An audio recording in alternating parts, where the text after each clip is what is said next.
Chapter 12 of Anna Karenina, Book 7, by Leo Tolstoy, translated by Constance Garnett. This recording is in the public domain.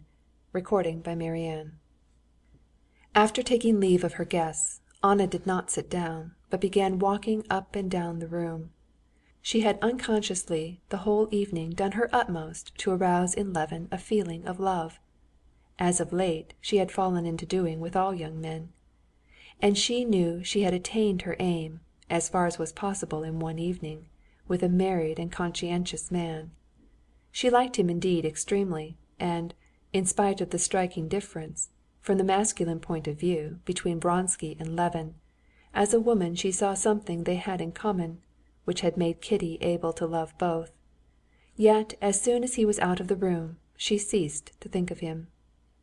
One thought, and one only, pursued her in different forms and refused to be shaken off.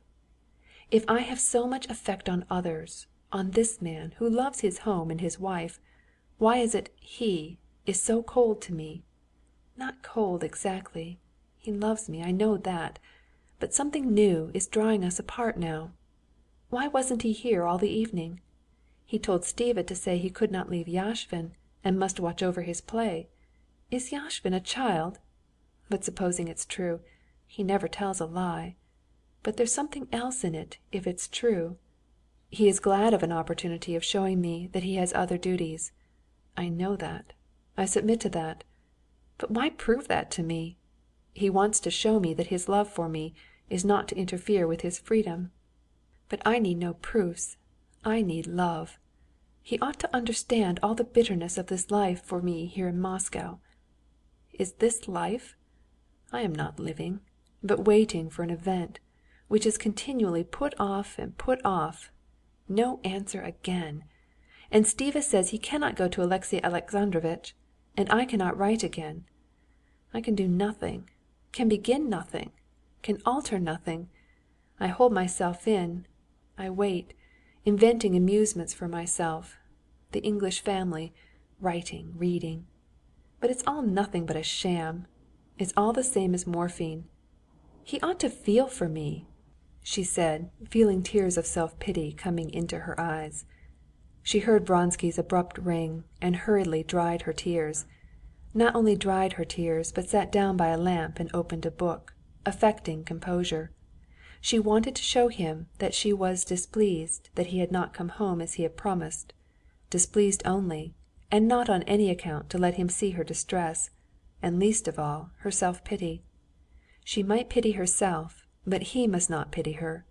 She did not want strife. She blamed him for wanting to quarrel, but unconsciously put herself into an attitude of antagonism. "Well, you've not been dull?" he said, eagerly and good-humoredly, going up to her. "What a terrible passion it is, gambling." "No, I've not been dull. I've learned long ago not to be dull. Stiva has been here, and Levin." "Yes, they meant to come and see you. Well, how did you like Levin?" he said, sitting down beside her. "Very much. They have not long been gone. What was Yashvin doing?" "He was winning 17,000. I got him away. He had started home, but he went back again, and now he's losing." "Then what did you stay for?" she asked, suddenly lifting her eyes to him. The expression of her face was cold and ungracious. "You told Stiva you were staying on to get Yashvin away, and you have left him there." The same expression of cold readiness for the conflict appeared on his face, too. "In the first place, I did not ask him to give you any message, and secondly, I never tell lies. But what's the chief point? I wanted to stay, and I stayed," he said, frowning. "Anna, what is it for? Why will you?" he said after a moment's silence, bending over towards her, and he opened his hand, hoping she would lay hers in it.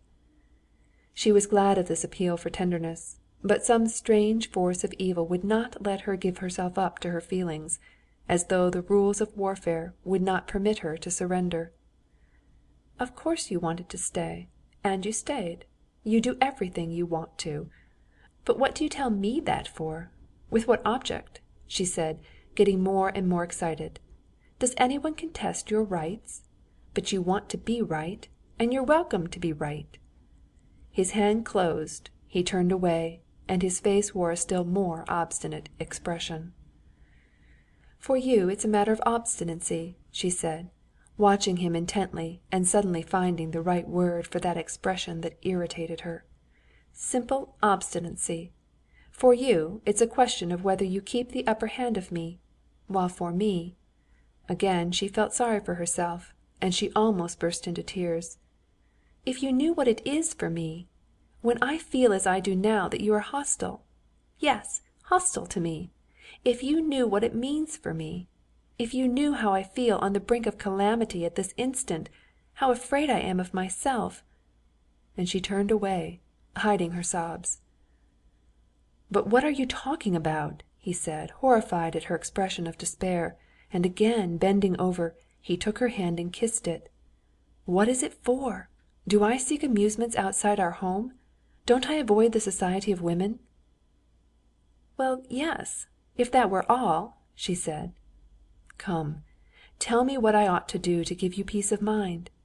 I am ready to do anything to make you happy," he said, touched by her expression of despair. "What wouldn't I do to save you from distress of any sort, as now, Anna?" he said. "It's nothing, nothing," she said. "I don't know myself whether it's the solitary life, my nerves...." "Come, don't let us talk of it. What about the race? You haven't told me," she inquired, trying to conceal her triumph at the victory, which had anyway been on her side. He asked for supper, and began telling her about the races, but in his tone, in his eyes, which became more and more cold, she saw that he did not forgive her for her victory, that the feeling of obstinacy with which she had been struggling had asserted itself again in him. He was colder to her than before, as though he were regretting his surrender. And she, remembering the words that had given her the victory, "How I feel on the brink of calamity, how afraid I am of myself," saw that this weapon was a dangerous one, and that it could not be used a second time. And she felt that beside the love that bound them together, there had grown up between them some sort of evil spirit of strife, which she could not exorcise from his, and still less from her own heart. Chapter 13.